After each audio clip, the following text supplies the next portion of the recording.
नमस्कार, मैं हूँ शुभदा सावंत और आप देख रहे हैं अथर टीवी, जहां खबरें सिर्फ बताई नहीं जाती बल्कि असर के साथ पेश की जाती है। इस वक्त की बड़ी खबर ठाणे जिले से सामने आ रही है।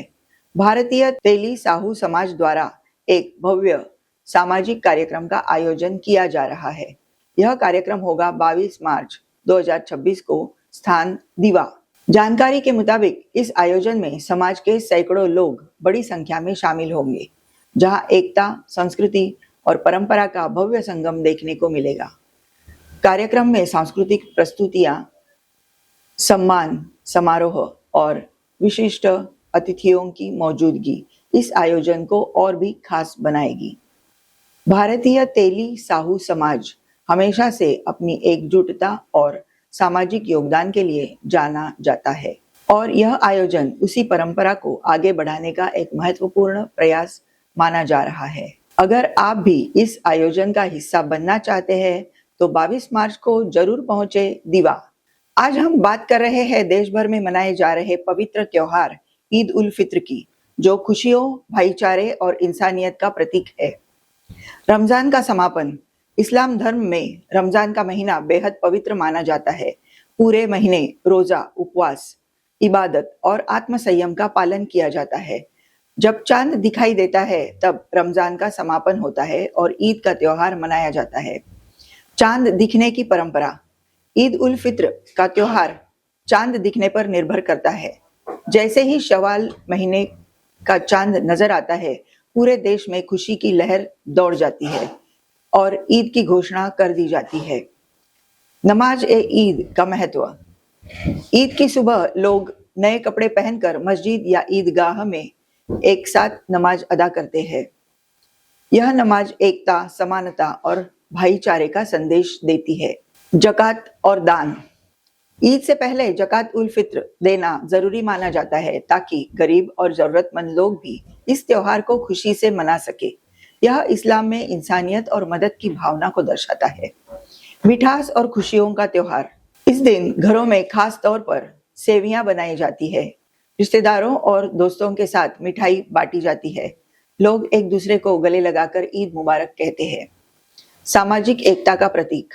ईद उल फित्र सिर्फ एक धार्मिक त्योहार नहीं बल्कि समाज में प्रेम, शांति और भाईचारे को बढ़ावा देने वाला पर्व है। इसमें हर धर्म और समुदाय के लोग एक दूसरे की खुशियों में शामिल होते हैं। देश भर में जश्न का माहौल।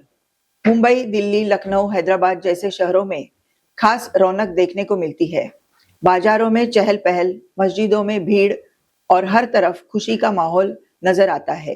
आज की बड़ी खबर जुड़ी है मौसम से, जहां इंडिया मेटेरोलॉजिकल डिपार्टमेंट यानी मौसम विभाग ने देश के कई हिस्सों के लिए अलर्ट जारी किया है।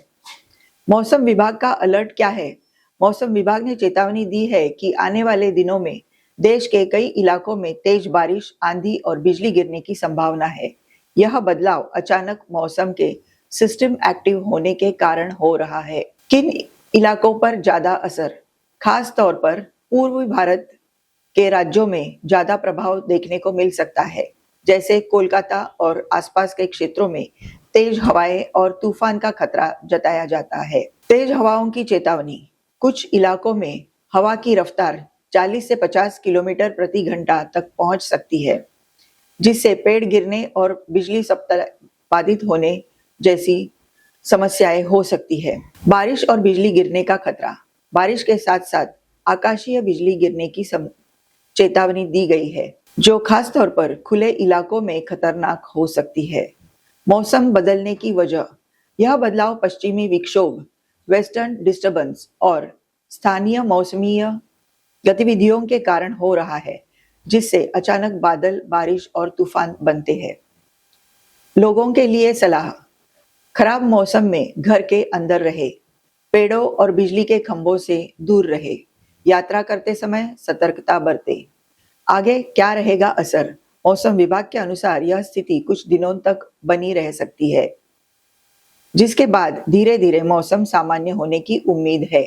आज का दिन धार्मिक दृष्टि से बेहद खास है, क्योंकि आज चैत्र शुक्ल तृतीया के साथ दो महत्वपूर्ण पर्व मनाए जा रहे हैं, मत्स्य जयंती और गणगौर। चैत्र शुक्ल तृतीया का महत्व। हिंदू पंचांग के अनुसार चैत्र मास की शुक्ल पक्ष की तृतीया तिथि को अत्यंत शुभ माना गया है। यह दिन नए कार्यों की शुरुआत, पूजा पाठ और मांगलिक कार्यों के लिए उत्तम होता है। मत्स्य जयंती क्या है? इस दिन भगवान विष्णु के प्रथम अवतार लॉर्ड विष्णु के मत्स्य रूप का जन्म माना जाता है। पौराणिक कथा के अनुसार जब पृथ्वी पर प्रलय आई थी तब भगवान विष्णु ने मछली मत्स्य का रूप लेकर वेदों और जीवों की रक्षा की थी। मत्स्य अवतार की कथा। मान्यता है कि राजा मनु को भगवान विष्णु ने पहले ही प्रलय की सूचना दी थी और एक नाव बनाकर जीवों को बचाने का निर्देश दिया था। मत्स्य अवतार ने उस नाव को सुरक्षित स्थान तक पहुंचाया। यह कथा संरक्षण और नई शुरुआत का प्रतीक है। गणगौर पूजा का महत्व।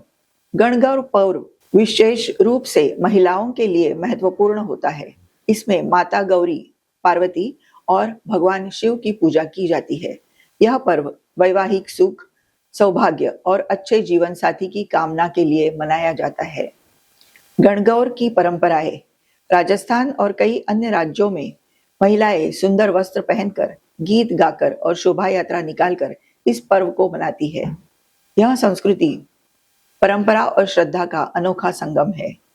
शुभ कार्यों के लिए उत्तम दिन। ज्योतिष के अनुसार आज का दिन विवाह, गृह प्रवेश, नया व्यवसाय शुरू करने या कोई भी शुभ काम करने के लिए अनुकूल माना जाता है। आध्यात्मिक संदेश। आज का दिन हमें यह सिखाता है कि जीवन में आस्था, धैर्य और सकारात्मक शुरुआत का कितना महत्व है। अब बात करते हैं आज के राशिफल की, जहां ग्रहों की चाल में बड़ा बदलाव हुआ है। आज मर्क्यूरी डायरेक्ट मोशन यानी बुध ग्रह मार्गी हो गया है, जिसका असर कई राशियों पर देखने को मिलेगा। बुध का मार्गी होना क्या होता है? ज्योतिष शास्त्र में जब बुध ग्रह अपनी सामान्य दिशा में चलने लगता है तो उसे मार्गी कहा जाता है। यह स्थिति शुभ मानी जाती है, खासकर बुद्धि, व्यापार और संवाद से जुड़े मामलों में। किन राशियों को होगा लाभ? आज विशेष रूप से टॉरस और वर्गो राशि वालों के लिए दिन लाभकारी रहने वाला है। इन राशियों को करियर, पढ़ाई और आर्थिक मामलों में अच्छे संकेत मिल सकते हैं। कार्यक्षेत्र में सुधार। बुध के मार्गी होने से कार्यक्षेत्र में रुके हुए काम पूरे हो सकते हैं, नई योजनाएं सफल हो सकती है और निर्णय लेने की क्षमता मजबूत होगी। संवाद और रिश्तों में सुधार। बुध ग्रह का संबंध वाणी और कम्युनिकेशन से होता है। आज लोगों के बीच बेहतर बातचीत होगी, गलतफहमियां दूर हो सकती है और रिश्तों में मधुरता आएगी। व्यापार और शिक्षा पर असर। व्यापारियों के लिए यह समय फायदेमंद हो सकता है, वहीं छात्रों के लिए पढ़ाई में ध्यान और समझ बढ़ेगी, जिससे अच्छे परिणाम मिल सकते हैं। अन्य राशियों के लिए संकेत। हालांकि सभी राशियों पर इसका असर पड़ेगा, लेकिन कुछ राशियों को थोड़ा धैर्य रखने की जरूरत है। सोच समझकर फैसले लेना आज भी जरूरी रहेगा। ज्योतिषीय संदेश। आज का दिन यह संकेत देता है कि सही समय आने पर रुके हुए काम भी गति पकड़ लेते हैं। बस जरूरत होती है धैर्य और सही दिशा में प्रयास की। टॉयसा अवार्ड्स क्या है?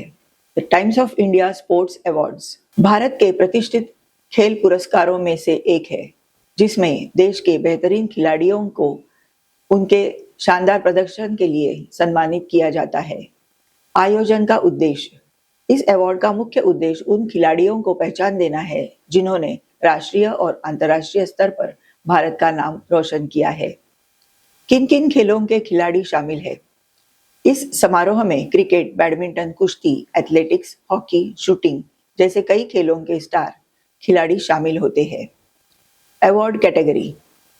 Sports person of the year, team of the year, coach of the year, उभरते हुए खिलाड़ी, इमर्जिंग प्लेयर जैसी कई श्रेणियां पुरस्कार दिए जाते हैं। खिलाड़ियों के लिए क्यों खास? यह मंच खिलाड़ियों के संघर्ष, मेहनत और उपलब्धियों को पहचान देता है। यह उनके लिए गर्व और प्रेरणा का बड़ा स्रोत बनता है। खेल जगत पर असर। ऐसे अवार्ड्स युवा खिलाड़ियों को प्रेरित करते हैं और देश में खेलों के प्रति रुचि बढ़ाते हैं। आज का खास माहौल, आज के आयोजन में देश के टॉप खिलाड़ी, कोच और खेल से जुड़ी बड़ी हस्तियां शामिल होगी, जिससे यह कार्यक्रम और भी खास बन जाता है। ये रहे आज के मुख्य समाचार। हमारे साथ जुड़े रहने के लिए बहुत बहुत धन्यवाद।